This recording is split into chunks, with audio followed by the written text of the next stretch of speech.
Sensitivity is intelligence. With grace and skill, you have abundance. Welcome to the Psychic Hour. Host Kelly Brickle is a psychic medium, numerologist, healer, and teacher. Her passions are learning about the soul and energy. Whether through spirit, emotion, or vibrational numbers, there is always a pathway of information waiting to help. Now, here is your host of the Psychic Hour, Kelly Brickle.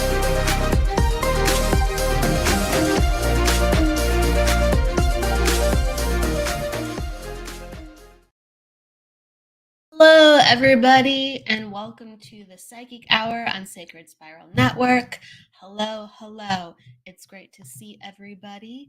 And as you come on in, pop down and say where you're from, or a warm hello to myself, or we have Mandy Paul as well. You can say hi to when she comes in just a moment. She is a spiritual medium, healer, remote viewer, out-of-body facilitator, and she teaches meditation as well. So we'll be having her in just a moment.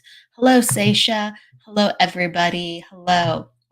So, in true fashion, we always start with the topic of the day, and I hope everyone's week's been going really well too on top of it. It's just been going like a flash. It's been going so quickly this month of April, and then we've had the full moon in Scorpio. So the energies have been really high and intense, and so it's brought out unique energies within everybody. So I always like to acknowledge the energies. One of the inspirations for the topic of the day that just came in when I was getting ready for the show was really tapping into the artistry of life. Now, we talk about many different things on the show always, and we have very natural inspirations in different directions. And it was almost like arts and aesthetics and promoting the joy and beauty of life came in. So it's no accident that we were talking about colors earlier, Mandy and I, when we were preparing for the show. And it's about adding more color to your life, honestly, adding more beauty into your life. And life is made up of so many polarizing energies and full spectrum energies. It's what makes it exciting. It's what gives it the spice of life, right? It's what gives it the surprise and the intrigue of what we're enveloping and developing. And a lot of times life happens to us with the twists and turns, but within our own home, within our own place that we give our space to in our time, we don't make it have a series of lovely twists and turns as well. It might be very white or sterile, or sometimes we might feel like we don't have time for decorations or even money for decorations. I know I can be a little bit of a practical person, so sometimes I'll be like, I'll focus on some other areas.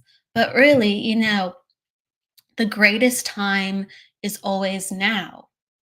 We always have the most power within the now. So wouldn't we want to stimulate our essence through our environment? We do it in multiple ways of sometimes we even go to a restaurant not just foremost for the food. That's beautiful in itself, yes, but we go for the atmosphere, or we ask our friends or our family to meet us at a certain spot so we can take in the water or the trees. And so we really need these things within life to elevate our vibration and elevate our spirit. We really do need beauty. And it is not just a physical vanity within it. It is a physical healing that happens when we are of things that feel good, that have thought behind their composition, have an elevated vibration. When we look at something beautiful, and it could be a painting, it could be a sculpture, it could be pottery, it could just be the way the colors are within the room, or even the sounds within a room. So many different angles you can think on it. It makes us feel at peace, or it makes us feel things within us that go, I remember this. this reminds me of who I am, or this reminds me of a time, this reminds me of a person. It calls forth energy, and in our most healthiest spaces for ourselves, our energy is constantly moving, our energy is constantly in flow. And so to be supported by what we put around ourselves and what we co-create, we're constantly flourishing, and we're constantly allowing ourselves to have really open, nice, and supportive energy. And I just want to say a little hello really quick to everyone coming in. So Pamela, hello, Stacia, Courtney.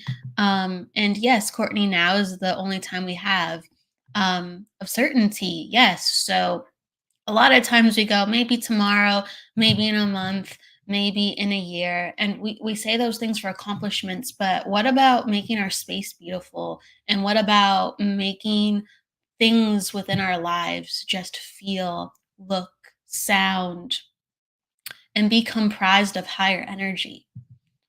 And I know that I'm a visual person, so sometimes I'm going to think first and first.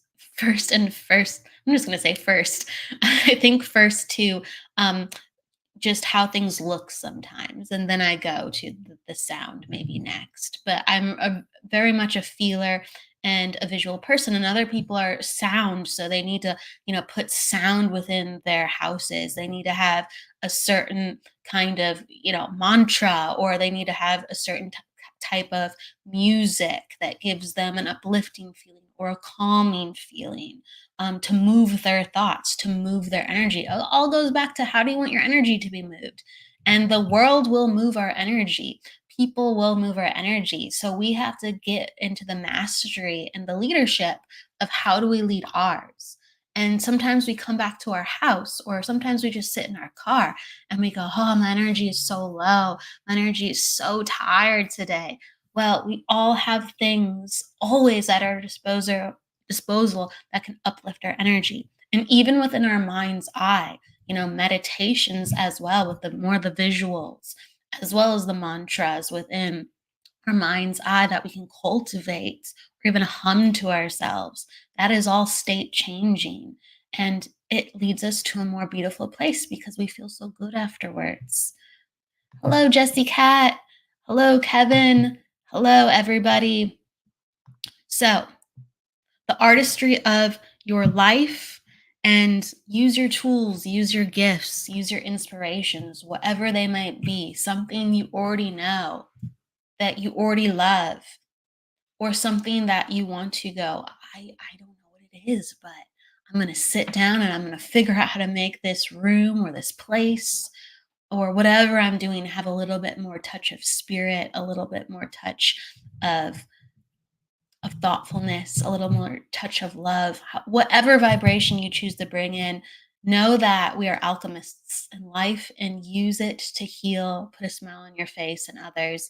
And we can't control the world around us, but we can control the world inside of us.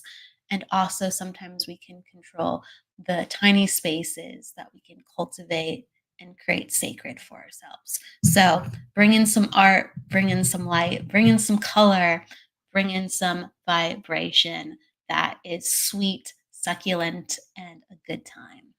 Okay, with that said, we're going to bring in Mandy in just a second. Hello, Cara. Hello.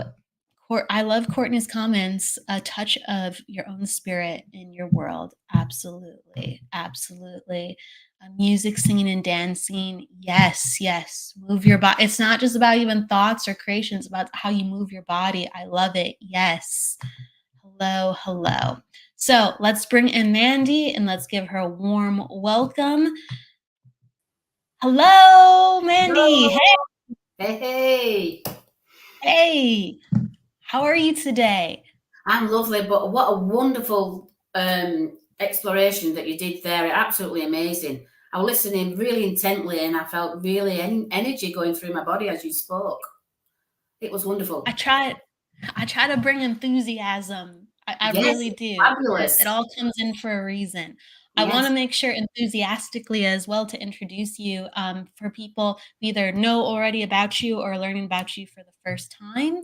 Okay. That said, I want to tell everyone that Mandy Paul is a spiritual medium, healer, out-of-body experience facilitator, remote viewer, and teacher of meditation. She is located in Ribble Valley, Lancashire, England, and aims to use her capabilities to enhance other people's lives. Mandy's passion is to carry her sitters' consciousness with hers so that she can effectively communicate with their family, friends, and ancestors on another frequency. Mandy's connection and channel to spirit consciousness is clear and concise. Her development of Buddhist Tibetan mantra and meditation practices has allowed her to organize her thoughts and to tap into her flow within her work. Through dedication, time, energy, and discipline in her everyday practice, Mandy has also facilitated the ability to find people, animals, and objects anywhere in the world with her remote viewing abilities. Thank you for joining us today, Mandy. Thank you for inviting me, Kelly. Yeah, there's so many lovely accomplishments that you have done within your life. I mean, I'm learning more about it. I was saying backstage, you're a Renaissance woman because you have so many talents even beyond what you do within your spiritual work. But have you always been a woman of like, just, I'm going to try this, I'm going to try that, I'm going this direction, just you're led by spirit, you hop into opportunities, you try it all. How do you do so much? Well, the interesting thing is, I'm one of 6 children. I was the youngest of 6 children. So obviously a lot of my siblings have done various things in their time. But my father was my inspiration, to be honest, because he traveled the world because he was in the military. Hello, Courtney. Hope you are okay. And he basically said to me, always take every opportunity from a very early age. He said, opportunity shapes you. Okay. So he said, the more you actually do even the things that you don't want to do, sometimes make it better for you when you do something that you do enjoy. Okay. So I've done various things, and I'm a real keen person for knowledge, for understanding. And obviously, as my parents had me later in life, obviously they were in the 40s, so obviously it was quite old for people to have children then. But he had so much knowledge because he traveled the world and used to tell all his stories, and it was so fascinating, the world, even though at that time it seemed so huge. Do you know what I mean? Because we used to have telephone boxes, we didn't have Wi-Fi, we had none of that. So it is inspiration for me to try every opportunity, even though I might not have liked it for a short time. Then I might have got to like it or not, but at least I gave it a go. That explains that you were encouraged. So when did you start getting into the world of spirituality? Was it when you were young, or was it? It was when I was 3, actually. I was 3 years of age. I was in a supermarket with my mum. She was buying some goods, and I must have just wandered away a little bit away from her. And it was colourful in this supermarket, but then all of a sudden it went black and white. And this lady stood outside of me. She said, "I'm your grandma." And I thought, I don't have a grandma. That's my mum. I just couldn't comprehend why she was saying that to me. But because I accepted that, it really escalated from that point. I saw stuff when I was 6, when I was 9. My grandmother had a stroke, so she couldn't speak to me, but I could understand everything she was saying to me at 9 years of age. I knew how many sugars she had in her tea, what she wanted to eat, even though she couldn't speak. And my dad said, "How do you know?" I said, "Well, I can hear it. It was just a natural thing them days. It was just one of those." But later on in life, I found out that my grandmother was actually a physical medium. And it were a good 30, 40 years later 30 years later that I found out that she was. But that was then, from that time, from her passing, it obviously escalated, because obviously I felt like I was channeling her. And, as I got older, more and more, but it got to a point when I was like in my teens. Obviously, you're going through puberty and you're going through that emotional change. Not saying it was scary, it was intriguing the same, but it felt more real, if you will. And I didn't tell anybody, because you just couldn't tell anybody when you was young, because you just didn't. It was just sacred for you, yeah. And this one time, I'm looking in the mirror, and my grandfather is looking back at me. Full apparition of my grandfather. Bearing in mind, he passed away when my mother was 19, and I'm youngest of 6 children, so it was a long time ago. And I thought, if he's looking back at me in the mirror, he must be stood outside of me, correct? Yeah. But he wasn't there now. Well, I slept with light on for 3 weeks. It was quite frightening for me at that point. But it never stopped me. Never stopped me being curious. It never stopped that. Just for that time, I was a bit fearful. I'll be honest.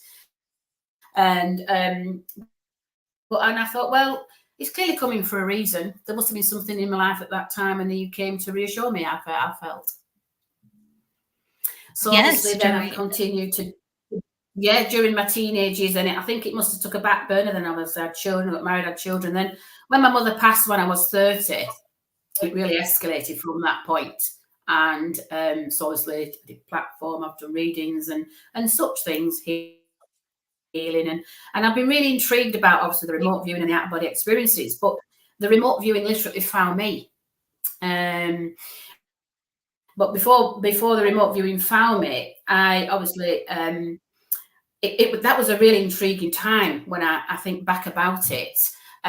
This lady, basically, I was supposed to go out for a couple of drinks with this lady, and in the village where I live, and she says, "Mandy, I can't make it. My mother's just fallen, cracked her hip, and she's having an emergency operation." And for some reason, I said, "I'll go and see her." And I just came into this room and sat, and I sent her the healing. But I actually came out of my body and went to stand next to her in the bed. Okay.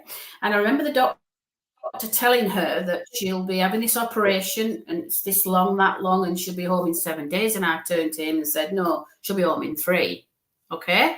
So then as she's going down to theatre, she said to the nurse that she could see me at the side of the bed, and he said, "Oh, you're hallucinating." "No, I can see Mandy, plain as day." Then she went down to theatre, and she said I was holding her hand going into theatre, and I told her everything was going to be all right, but she'll be home in 3 days. Well, obviously, then I get a phone call in the morning. I went to bed that night, got the phone call in the morning from this lady I was supposed to go out with, and she said to me, she tried to get in touch with me, but she left me a voice message and just said, "Mandy, you're not going to believe this, but I'm going to tell you anyways. My mother said she saw you at the bottom of the bed. She said she saw you at the side of the bed, and you said she'd be home in 3 days." And she actually told her daughter, and she's written a testimonial, yeah, about that experience. And that was really quite mind-blowing for me at that point. And then it must have been a month later, 2 months later, this lady in the village is a police officer in question, and she's retired now, so obviously I don't mention any names, but she basically came across the road. I was sat down outside my little shop, which is called Hudson's in Chapman, obviously in Lancashire, and she just come across the road, and I said, "Did you go out last night? Because there was some free event in the local area." And she said, "No, have you not seen my messages?" I went, "No." "Have you seen the news?" "No, I've not seen anything." "Well, there's been an earthquake in Bali." And I went, "What's that got to do with my daughter's in it?" Well, I'm not joking you, my heart sank, because my daughter was similar age at the time. And she said to me, "Oh my goodness me," she said, I just give her a hug because I felt so, so much love for her, because she had no communication and she couldn't get in touch with her daughter. I just said, "Have you got anything of hers?" And she says, "Yes, I've got this little moonstone ring she told me to look after." So I put the moonstone ring in my hand, and it took me to Bali. I came out of my body. I went to Bali. I could see her with 20 other people on a hillside, a drop off at the side. She was hot, she was sweaty, she was wearing flip-flops, and she was on this hillside with no communication, nothing at all, no handbag, no nothing. So I told her all this, and her friend said to her, and I would taken her a big responsibility, being a police officer also in question. I said, "She's fine, she's alive." Because what had happened, she'd gone travelling to Bali with a friend, collapsed in a cafe, and the guy at the cafe said, "I'll look after you." So she went, she was dehydrated, so they put her on a drip in hospital. She went back to the cafe that day. He said, "I'll look after you until you get well enough." That's when the earthquake struck. So she was telling her mum that she was staying at this cafe until she got better. And the earthquake struck, so she had to just run. And she said she felt like she was in a film set because everything was falling down around her, but she was that exhausted she couldn't run. But she was hot and sweaty. So this gentleman, bless him, put her on a motorbike because they shouted tsunami. So she's running for her life, literally up this hillside, and that's where I saw her. Okay. So I was taking a big, sorry, what was that, Kelly? I said, wow. So literally, I thought to myself, I said, "She's fine, she's all right." And it was a big responsibility, but I knew she was all right. I could see her. She was there as plain as day as I'm seeing you. So 15 hours later, she got the phone call finally from her daughter, because she tried everything to get reception, and they had there. And everything I've just told you, she relayed back to her mum without prompting. And she was dumbfounded, and so was I. Saying that, I had found animals in the past, dogs and such, but this was the first person that I'd found. And so it went into a magazine called The Psychic News, because a local medium said to me, it needs to go into this to let people know your capabilities. So it went into a magazine, and basically the rest is history. So I got the opportunity. I sent it to a few of my friends in America and said, that's remote viewing. And I went, what's remote viewing? And so I got the opportunity to work with a guy called Joe McGonigal, if anybody knows him. He's the #1 remote viewer on the planet, and he does workshops at the Monroe Institute in Virginia. So I offered to go and work with him for a full week. But trust me, it took me 3 months to work out what I'd done when I'd been there for 6-7 days. It was so intense, and the training was amazing. But I already had the ability, but it was just to enhance what I already had. So since then, I found other people, I found dogs, found objects, shoes, keys, all that kind of scenario. So it's been really quite a roller coaster. But I do feel that this has really enhanced the ability to, which is Buddhist mantra. So okay, with mantra and meditation, how were you introduced to that? Because it enhances everything, you know, the focus that you give your mind and going in deeper with the energy and experiencing it. But what led you to understanding that was another tool you could have? The other two with that mantra actually stumbled across me again. There's a local healing centre, but I know it's another thing. Another opportunity came along where I was invited to go and do some half moon, full moon meditations at a local healing centre, which I did for several months. And then this particular day, I turned up with my friend. We both turned up on a Wednesday, and for some reason we'd gone on the wrong day. It were a Thursday with the full moon that particular week, and we'd gone on the Wednesday, and we looked at each other and I thought, why is that? Then it turned out there were a mantra class. So obviously we joined the mantra class. So for 10 years we went to do mantra. And it was an amazing 10 years every week for 10 years. It were amazing. We had such a wonderful time with a bunch of ladies, and it was just lovely. Since then, the other lady's actually opened her own centre, and she does it at her own centre. But I went out to teach it to various spiritual churches and to spiritual organisations to explain that mantra literally is a discipline of the mind. So it helps you to connect with spirit consciousness. It helps with your psychic abilities, and it basically opens you up because you're disciplining your consciousness, if you will. So it's like a filing cabinet. You're filing all the experiences that you've actually had throughout your life, which helps you in your mediumship, helps with your psychic ability, and helps with you generally on a day-to-day basis. Absolutely, absolutely. So did you start with sounds and as a group, or would you sit in quiet and say these mantras to yourself? How did you use the mantras?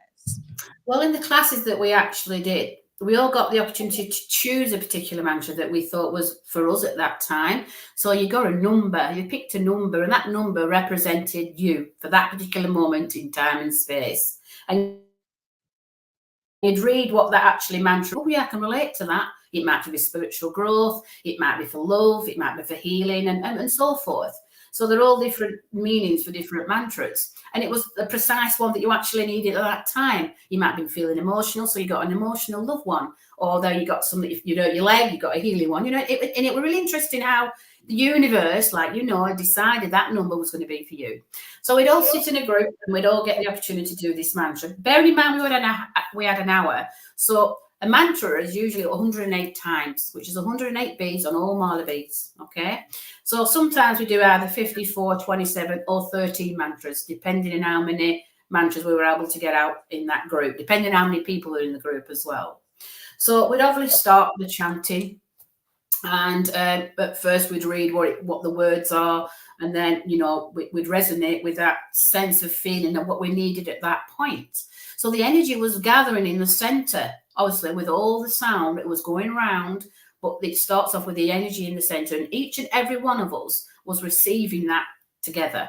Okay, so we'd built up like a ball of energy, if you will, in the center of the circle, which then encompasses everybody that was in the room. So then we did, obviously, depending upon the chant, will depend upon the tempo. Yeah. I mean, there's one that I love doing, which means I am divine love. Okay. And the divine love is not just for yourself, but it's all for everybody that's within your group. And then it's sent around the world. Okay. So I'm just going to, if anybody wants to join, they can. If you want to join Kelly, it's also, you don't have to if you don't want. It's only 4 syllables. Okay. It's 4 syllables and it's 2 words. Okay. So I'll just do a deep breath first of all. If anybody wants to try it, they can join me. Okay, so it's just take a deep breath first of all. Okay, and it goes like this. Aham prema. Aham prema. Aham prema. Aham prema. Aham prema. Aham prema. So what happens is with that is going through the vibration throughout your body, all through your chakras, eliminating what you don't need within that, but also bringing the love to you. But you've also given it to the other people that's in the room. It can make you feel emotional. It can make you feel excited. And all the emotions you actually have all come to the surface. Okay. I mean, I only did it 4 or 5 times, obviously, because we've got a time limit. But by doing that on a daily basis, it allows you to unblock all the blockages within your chakras. Okay. So if you're feeling emotional in your heart or somebody's passed away, that will help with that emotion. Okay. Or if you're feeling excited about a new job, it'll help with the anxiety of knowing you're going to start tomorrow. You know, and it helps you bring you back to this time and space that's the now. Okay, so it doesn't allow the ego to step in, that steps back. Okay, but by doing that, which is just 4 syllables and 2 words, it brings you to now. You can't think of anything else while you're doing it. You're just focusing on what you're doing. Okay, I do that one there like that. It's because it's just a short one. I don't do all signals. There's all sorts of different signals that you can do for different chakras. But that's going in depth. Okay, we're just doing a bit of touch bin base here. But then with different mantras mean different things, and that means I am divine love. So if you want to do that in the morning, 13 times, which is probably going to take you 3 or 4 minutes, you'll feel a difference each day by doing that. Okay, not just for yourself, but you're sending it to everybody that is in your circle that you have around you, sending it out to the world. It's like a ripple effect. Okay, it's like dropping the pebble in the pond that is reaching everybody else. Now, Sanskrit mantra, which is in Tibetan mantra, has been going around for centuries. So it's in the universe already. So it's just reflecting back to you. And it allows you to channel that energy on a regular basis. So it's a wonderful exercise. But while you were doing that, what were you thinking, Kelly? I was feeling peaceful, like it was harmonizing my energy and bringing the energy back into my center, like so the scatteredness was coming back to center. It's allowing to bring you into your filing cabinet, as I call it, and putting it where it needs to be for when you need to do it again. So the more you actually do that, I mean, that's just one mantra, but the more you do different ones, it starts to energize your life, energize your solar plexus, it energizes all your chakras, it balances all your emotional fields, your etheric fields, and so forth, and brings everything back to the oneness of you, who you actually are. Okay, and if there's no external influence then that can influence you. Now, I've got a 3-year-old granddaughter, and she goes to a preschool over the road. And one day she was doing this mantra because some external influence must have been causing her a little bit of unevenness, or as something was happening, and she just blurted out these mantras and started doing this mantra. My daughter got a message saying, Elsie's talking another language. She said, what's she saying? She said, it sounds like potatoes. Oh, she's saying mantra. And there is a mantra which I'm going to explain to you in a moment, and it's for a spiritual awakening. This is a spiritual awakening mantra, and that's what she was doing. And so they were all asking questions to my daughter. Why? My mum does mantra and Buddhist mantra and blah, blah. So they were really intrigued about this. For a 3-year-old child to sit there and automatically go into a mantra, she clearly needed something to clear something that was in her auric field, in her physical self, or an external influence at the nursery.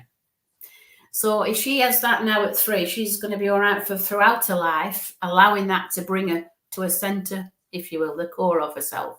Okay, so I'll let you listen to this one. Now this one's more syllables, okay, but it's quite melodic, and obviously it's melodic for a 3-year-old to do. It's lovely to do, and it's basically for spiritual awakening. It entrains your mind to feel more in the now, more in the space, and allows spirit consciousness to come closer. So it's a wonderful mantra to do before you demonstrate, a wonderful mantra to do before you sleep, so you can come out of your body at the night and meet up with whoever.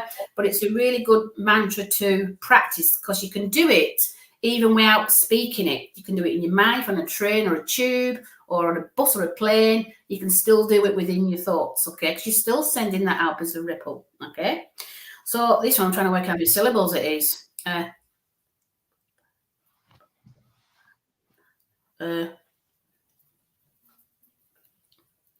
It's about 19 syllables is this one. 19 syllables. I'll try my best. You know, this is a more complex one. Well, I think that's a bit much. I think I'm going from 4 syllables. I might do another one. Spiritual involvement. 12 syllables. This one's 12 syllables, so it's a bit shorter, but it's very melodic. Okay, so remote traveling can. Oh, the places remote traveling can go. Remote viewing can travel anywhere in space and time, planets. I mean, when I found her in the earthquake, it was 12,000 miles away.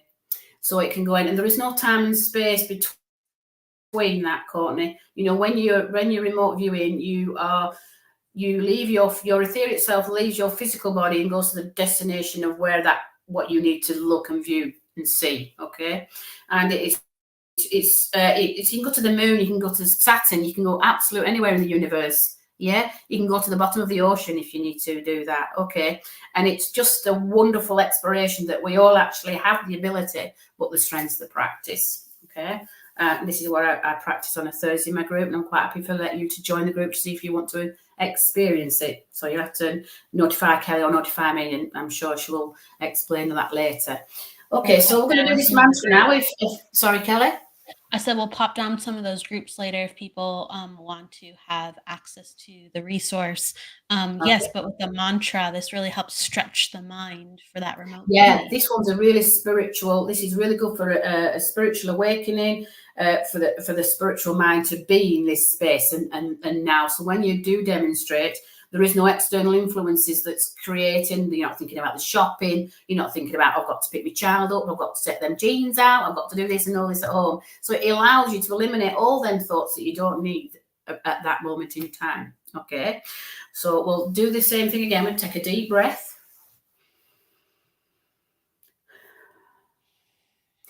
Om Namo Bhagavate Vasudevaya. Om Namo Bhagavate Vasudevaya. Om Namo Bhagavate Vasudevaya. Om Namo Bhagavate Vasudevaya. Om Namo Bhagavate Vasudevaya. Om Namo Bhagavate Vasudevaya. And what does this mantra help to promote? This helps promote spiritual awakening. Okay, so it allows your spiritual self to be free of any attachments, like what you have to do tomorrow, what you're supposed to do today, and it eliminates any thoughts and in the now, and allows your spiritual awakening to expand. Okay, so like I was saying, before you demonstrate mediumship or you demonstrate a psychic ability, you have no obstacles in the way. There's no, it like clears the channel for you to give that accurate message to you, giving that message to. Okay, and the more you do it, the more you start to notice. Okay, so I always tell people to document it. Okay, write down how they felt afterwards, you know. And it's, there you go, Stacey, it's wonderful. It's a wonderful awakening mantra. But the more you, obviously, we're all working at different frequencies, and it depends on the frequency that you actually are now in your life, okay? And we're all, there's no race to get where we need to be. It's just a journey, okay? So we're all on this journey, and if we can enhance it in any way, this is what we do for others. And like Kelly and myself, that's what we're here to do. So that is a spiritual awakening. It's very good for the mind, very good for the spiritual self. And then it allows you to realize that, you know, there is more to learning and understanding the sound that you are emanating from your own voice. Your own voice is extremely powerful. And when you're in a circle or in a group, I mean, I do it many times on Zooms and such things, that people say, I can feel the energy already, you know, and it's because it's starting to eliminate what you don't need and puts back in what you do. I like to How did you feel that? Oh, I felt like movement. It felt like, again, there was more like energy, like breaking up and grounding. That one felt more grounding, like going on a journey, traveling, like movement. Yeah, so it had a different characteristic. The first one was more like heart-centered, and this one felt more like earth-centered. But that's just how it felt for me.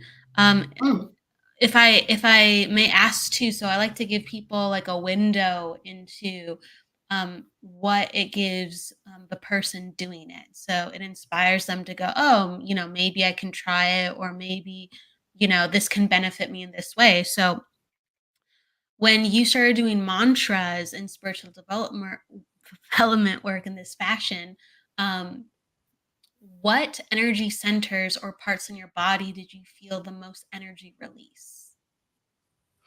The most energy release was probably the solar plexus. Okay, it started off with the solar plexus and it goes to the throat chakra. Okay, because obviously it's coming up through there and it's coming out through the throat chakra, but it can start at the root. The other thing, when you're doing a mantra practice, also it helps you to awaken your kundalini energy. Okay, I don't know if you've heard about the kundalini. Yes, Awakening. So it enhances the kundalini awakening because you're having a regular basis of cleansing your chakras. Okay, yeah, 7 chakras, but all of the chakras, there's more than 7, there's hundreds of them, but you become more sensitized to your surroundings. Okay, you become more sensitive to giving messages, you become more sensitive to your clairvoyance, your clairaudience, and everything, all the other clairs that are involved. So when you start doing mantra on a regular basis, it cleanses away, and sometimes you can feel lightheaded because you've had lots of blockages that you didn't know you were blocked. Okay, not blocked as such, but we're a bit sluggish, if you want to call it sluggish, not blocked, sluggish. So what happens is when you do it more and more, you're also channeling the energy from the universe. Okay, so you're bringing in also the energy that you need. So say you have a sluggish root chakra, for example, it'll inspire you to probably do more exercise, for example, or it might inspire you to drink more water, you know, because we don't drink enough water. So it tells you, your subconscious mind starts to come consciously to the conscious mind and giving you that insight that you actually are seeking. So the color, like I say, the colors of the rainbow work from the sunshine. Yeah, you always see a rainbow when the sun is out, and also with water. So you need the water for the rainbow to shine through with, and you become the light. Okay, so you become the beacon of light through the rainbow, if you physically want to call it that. So your chakras are the rainbow. Okay, so you think about your rainbow wanting to be bright, but you have to fuel it with the water. Okay, so then you are working on a rainbow frequency on a daily basis. But the more you actually do, the more you start to see, the more you start to feel, the more you start to sense, and you're opening then up that perception of a 360-degree view. Okay, so that's where the remote viewing came in afterwards, and the outer body experiences. Okay, so it just enhances the whole senses of all of your of all of what you actually have and the ability to do so. Okay, and the strength again is the practice. So if you did mantra once a week, which I did for 10 years, and then I went out to teach it, I didn't just do it there. I did it at home. I did it in the bath. I used to do it in the shower. I'd be walking the dog and just break into a mantra. I never did it when I was driving because you go into an altered state of consciousness, not a good deal. But, you know, yeah, you've just got to fit it in when you can. I mean, you know, and I know sometimes you're walking the dog and you're thinking, oh, what the shopping I have to buy? I might need a new car. I've got that painting to do. none of that comes into your thoughts because you're disciplining it. You discipline your consciousness, you discipline your subconscious mind, and that way then you see you are disciplining your thoughts. So as I'm talking to you now, there's nothing in my thoughts at all. Okay? It just comes out when it needs to come out of the filing cabinet. When you were working with mantras and learning about your energy, what happened when your mind wasn't like at peace or calm? How did it affect your mediumship? How did it affect your psychic abilities or other healing practices that you did? What did you find? Well, the interesting thing before I went to do mantra and such things, the meditation was very important. When I started my practice of meditation, which is some 25 years ago, I used to sit in the same place twice a week for 10 minutes. Okay. But I didn't just sit there. I listened to a 10-minute guided meditation. It didn't matter who it was, male, female, or just sound. The Monroe Institute, for example, have a fantastic app called the Expand app, where they have sound on there. So there's not any specific person. Okay, it's just sound and frequency, which are wonderful. And you can just get 10-minute ones.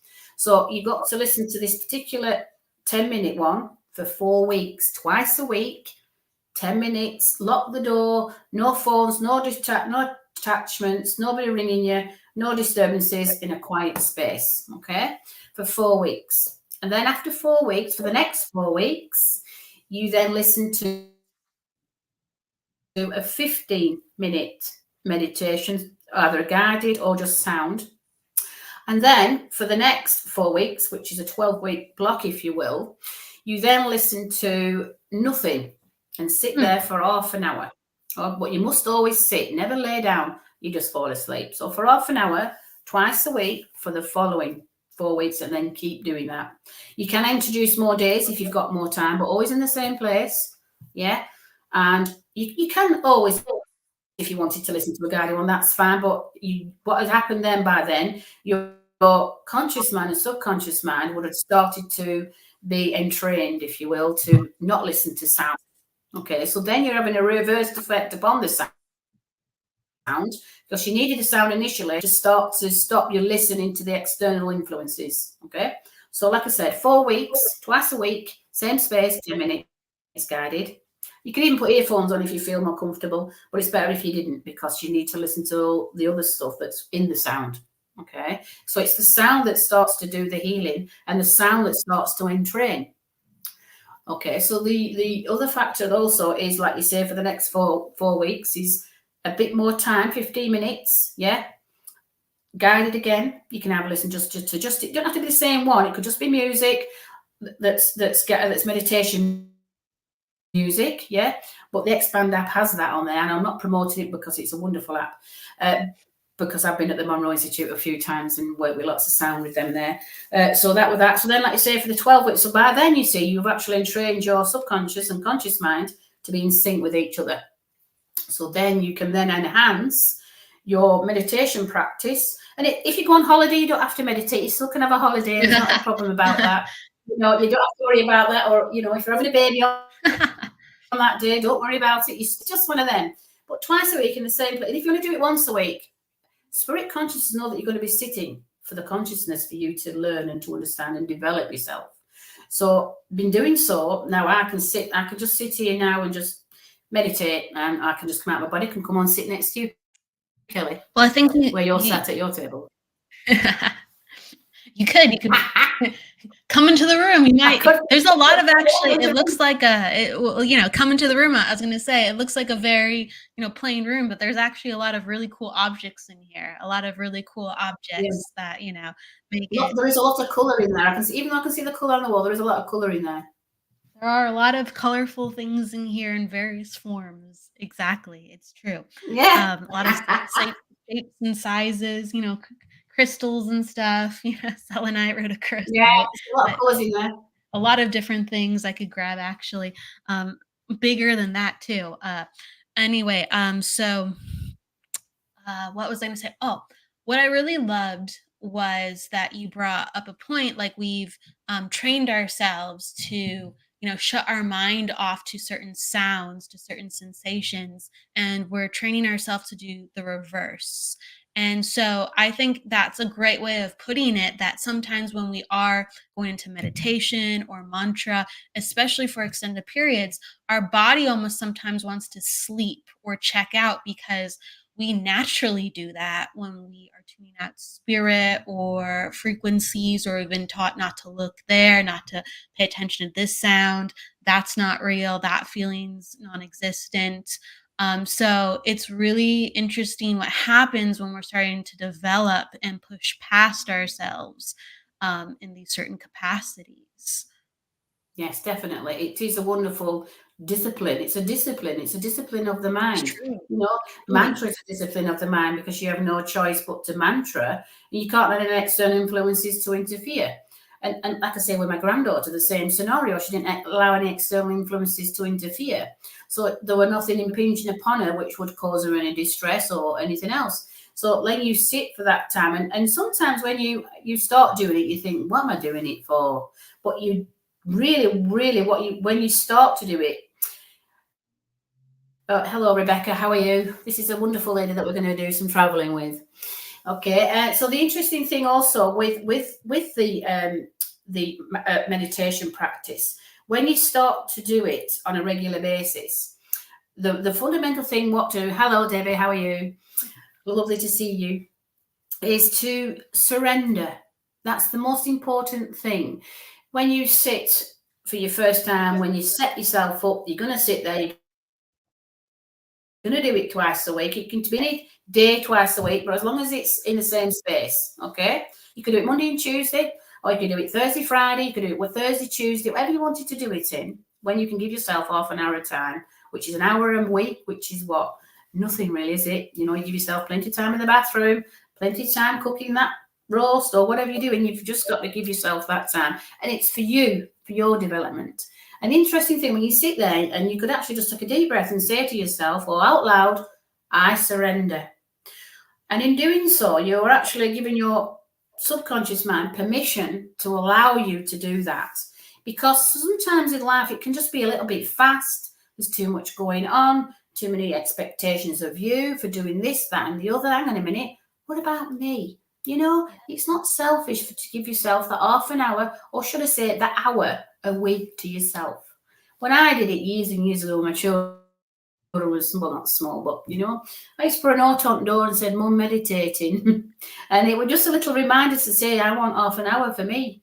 You can sit in the car and have a bar of chocolate to yourself, and give yourself half an hour. Lock the doors, wind the windows, lock the doors, I'm having my chocolate. I got a good visual of that. I love it. I got a good visual of it. Bathroom to have your coffee in peace. It's just one of those things.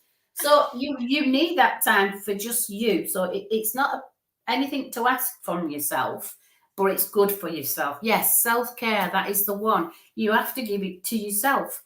So when you sit down and you know that that's going to be for you to connect to the universe, they also know. Okay, so the universe that's streaming with consciousnesses from thousands of years, are all there ready and waiting for you to channel them, for them to come in and to give you what you actually need. So you're getting your download. Okay, I would call it a download. You're getting a download. It could be a specific thing that's coming in, and you think, oh, I don't need to know about that, and and document it. The important thing is to document, so you feel like you're benefiting from it.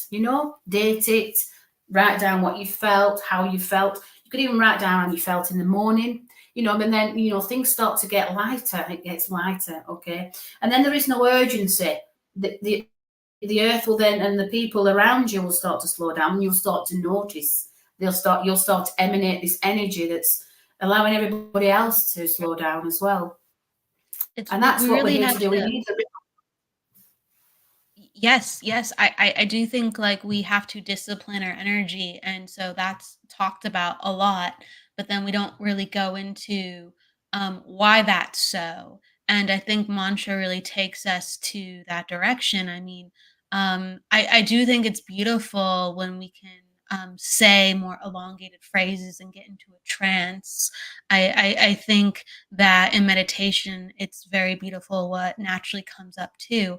I also think, when we say just phrases, we command energy, or we direct energy. Like I know within my spiritual development, and tell me like how you utilize it too, Mandy. With my clairvoyance, I'd go, I can see, and I would just go, I can see, and then I would go look at what I can see, or I can feel, or I know I can hear, and I would open up that energy space for myself that wasn't there because my attention wasn't there, because I didn't train myself prior, or the way that I was raised said, no, you can't see that. But as soon as I go, I can see, all of a sudden I would see things. I can feel, all of a sudden I can feel things. And those were mini mantras I would use a lot to open up my energy and stretch my energy and further myself. How about yourself? Like, what did you find yourself using even in the little spaces? Well, it was just so natural. I used to like walking in fields and just asking questions. The trees are talking to you. Yes. The grass under your feet is feeling you. The water that's in the river is moving, and you're moving with it as you're walking alongside it. So we're all blending with all the energies that surround us in the first place. And even if you're at home a lot, the walls are blending with you. The energy from the walls from the past person that was there is blending with you. So wherever you are, the items that you buy from stores, I don't know what they call them in America, but we call them charity shops, where people get buy bits of objects and such things. They all have energy on them. So the more objects,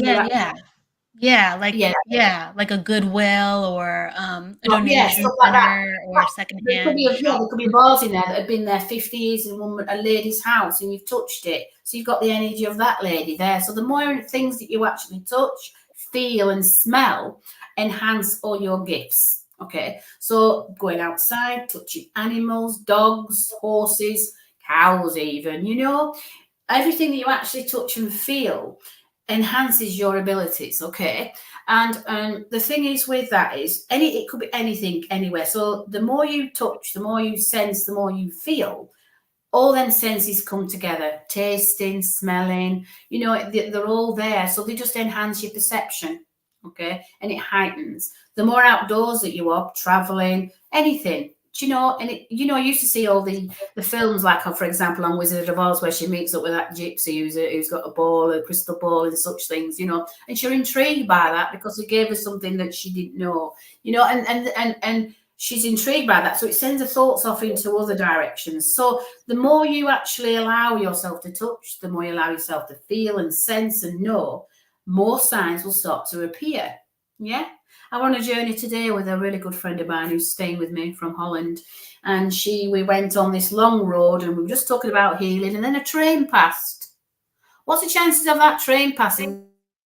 Which basically said to her that she needs to train in healing. Okay. And then we were talking about where we're from, which is Holland.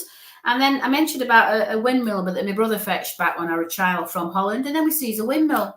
I mean, what's the chances of them signs being there when we're actually talking about it? Okay. But it's whether you're aware of them and what's the representation of that.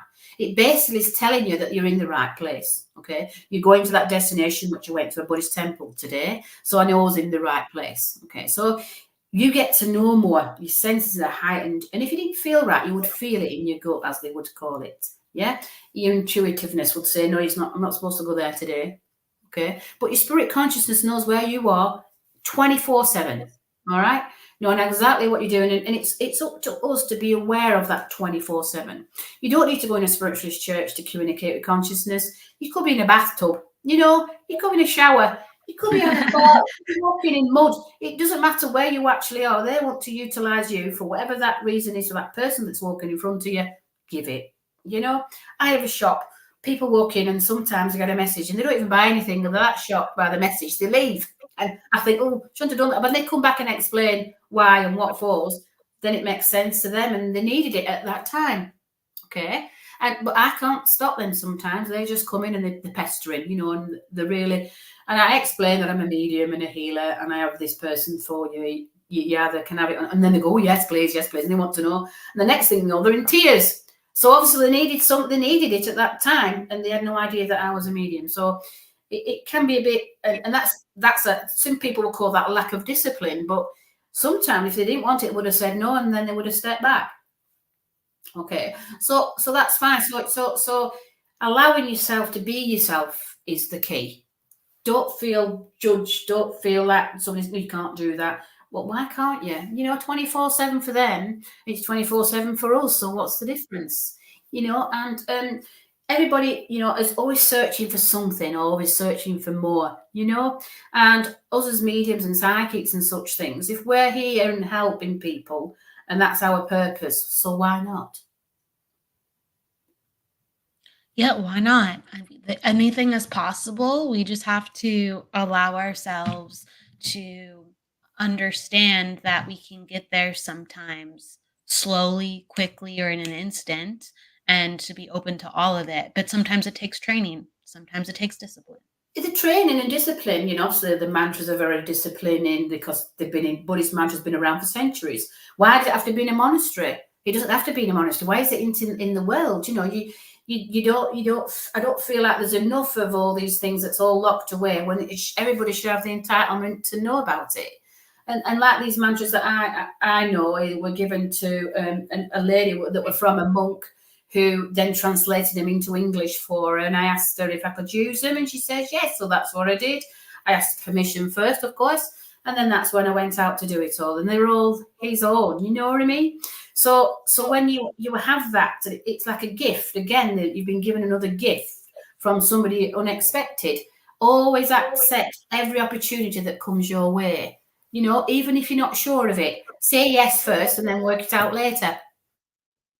Yeah, you can always say no, or you can always just trust why you got the experience in the first place. Exactly. So the more you allow, the more that you sensitize to everything, and the more that spirit consciousness can work with you.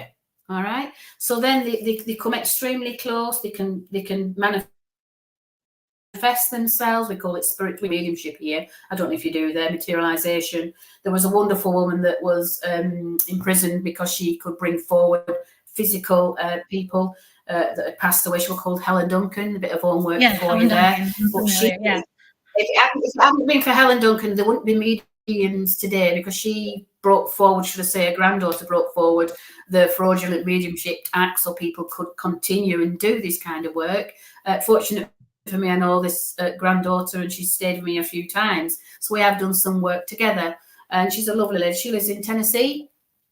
So maybe she might want to do some chatting with you at one time, Kelly. That would be lovely to see her on here. So it's really interesting about different types of mediumship and such, because there's different facets with mediumship, okay? Yeah, it was a beautiful moment, Rebecca, it was. And I felt like I knew this lady as soon as I met her, and that was an interesting thing. So when you think about mediumship, it's all got different facets, and you've got to try them all, whether it's healing, mediumship, transfiguration, materialization, physical phenomena. You've got to try them all to see where you're most comfortable. All right. And then you just enhance on that gift. You read about it, you study it, you get to learn about it, and then it just grows in your subconscious mind, and then you can bring it out when it's needed in your conscious mind. Absolutely. It slowly starts to merge together, the oneness in various ways. And it really blows the mind at first when we go, wow, there's a whole part of me was missing. This whole part of me I didn't have access to. And there's all, we're as mediums, as healers, as psychics, we're constantly training because we're finding new parts to integrate. But everyone should have access. You're the diamond. You're finding new facets. So you're trying them all and polishing them all, if you want to call it that. So you've got this diamond in your hand, and you're polishing all the facets, and then you're actually growing the diamond, because then you can choose which one you want to use, okay, and what you're more comfortable with. I believe that, and more facets takes more time, but it makes for a shinier diamond. Of course. It's like the rainbow, like your picture, the rainbow's the same thing. You've got to give it the water. Light. Yeah, to the light, yeah. And that's what we're all heading towards in the first place. You know, whether we pass over when we're young, when we're, you know, halfway through, or when we're in our hundreds. You know, it's all about a journey. It's not a race, it's just a journey. It is A a journey. wonderful journey, a wonderful journey of exploration, of understanding. It's wonderful. For the people who are looking to develop within their journey with remote viewing or healing, you have groups going on Wednesday and on Thursday. Can you share about those groups where Yeah, people we can have be a part of group if they're on interested? Wednesday, which is healing. That's a physical group that's in my home. People that come for healing, and sometimes I do a bit of channeling, depending on what they're needing. So they can come for healing, and it's a wonderful experience. You know, they get spiritual healing. We either give it to each other, or we work on a group. Yeah. Sometimes we do a bit of mantra, but not all the time. It depending on what is needed at that time. We also, on my Thursday group, which is becoming quite a popular group, got people from all over the world that are coming in. And what that is an out-of-body group, okay? So we go out of our body to destinations, or sometimes we tap into the consciousness of somebody who's passed over. So it could be like, for example, Elvis Presley. You know, we could tap into Elvis Presley's consciousness, go to Graceland, and we all retrieve the same information, okay? So everybody in the group all go to the same place, okay? And we retrieve information back. But what that actually is happening is opening up their senses, okay? Because I carry their consciousness with mine, like I say, with me out of body, to where they want to go and who they want to meet. Now, the people who want to go into this group, I usually give them a one-to-one first of all, because it's very daunting. And it's like going on that roller coaster, you know, that you don't want to go on, but when you've been on it, you want to go on it again, okay? Because when you have this experience, you're conscious, you're not unconscious of the experience. When you sleep at night, you're in a delta state of consciousness, and you come out with your body automatically, and you have no quibble because you're asleep. This experience, you're in just a slightly altered state of consciousness, but you are aware, and you experience everything as you are, as we're talking now, okay? So you can come out of your body, meet up with that person that's passed over, have a conversation just like we are at your destination of your choice. Okay, so I always give that person a one-to-one first of all, so there's no fear, because a lot of it is fear-based, all right? But obviously all these people that are in my group, they've been in a while, and some keep coming and popping out and such things, they've experienced it, and it's changed their lives. People have started their own businesses, people are realizing what they need to do in their life, they've tapped into the family members, they've given the information that they are seeking, and it's a wonderful experience. And that's on a Thursday evening. I'm working on a 6-week block of mantras on a Monday, Mandy's mantras on a Monday, but that's up and coming. I'll let people know about that when it's about. And that is understanding why we do mantra and what is the purpose. So it's not just about the mantra, what it does to the body, how it affects our bodies, what symbols that you need to use on each chakra when you do the mantra. There's all sorts of things that's coming up with that. And obviously I work with the Tibetan language. There's a lot of resources. So for people who want to sign up for some of those classes, would they go to your Facebook or websites? They could go to my email address, which is mandy.paul@live.co.uk, or you can go on Messenger on Facebook. I'm still obviously I've got my website. They can contact me through it's a web page that they can contact me through. They can private message me on Facebook. I'm on Instagram as well if they want you to look on there. But yeah, at the moment there's quite a few to contact me, and like I say, my email address, which you'll find that on that webpage there. I need to enhance that. I've got to sort it out to make it a little bit more. My daughter's helping me with that. And so, yeah, it's really interesting how people just come when they tell me about this out-of-body group that I started, how the life has changed since they've been in it, and what's really changed within them for them to move forward in their life. Because they were looking for a group, because the stuff they want to say, and the people that are around them, they couldn't tell him, because they're basically advanced souls, really, and we're all advanced. They're on the journey, they're at different frequencies. So once you start tapping into these frequencies, it's endless opportunity.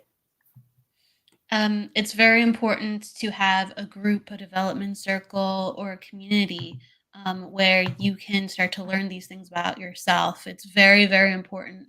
So whatever that is, or however someone feels connected to start one, be a part of one, and Mandy has a fantastic one that you can go check out. So one of the things that I like to do before we end the show is I like to give the guest the last word. So is there something you're inspired to say, that you have a favorite saying of, or whatever just comes to you that you'd like to share before we leave? What I'd like to share is literally mantra is the discipline of the mind. And the more you discipline your mind, the more the endless possibilities. And they are truly endless. They are truly endless. Thank you so much for being a part of the Psychic Hour today, Mandy, with us and giving us more to ponder in the ever-going energy that we are all a part of. Everybody, you can catch us next week for the Psychic Hour. And actually, today we're going to be doing the Numerology Hour in just about 2 hours, too, if you want to come by for readings and get your numerology read. With that said, thank you, everybody, for joining us. Please go with love, luck, light, and don't forget to live, everybody. See you in just a moment. And again, thank you so much, Mandy, for being with us. Thank you, Kelly, for having me. It's a pleasure. Absolutely. Take care, everyone. Take care, Mandy. Bye-bye, everybody. Thank you for joining us.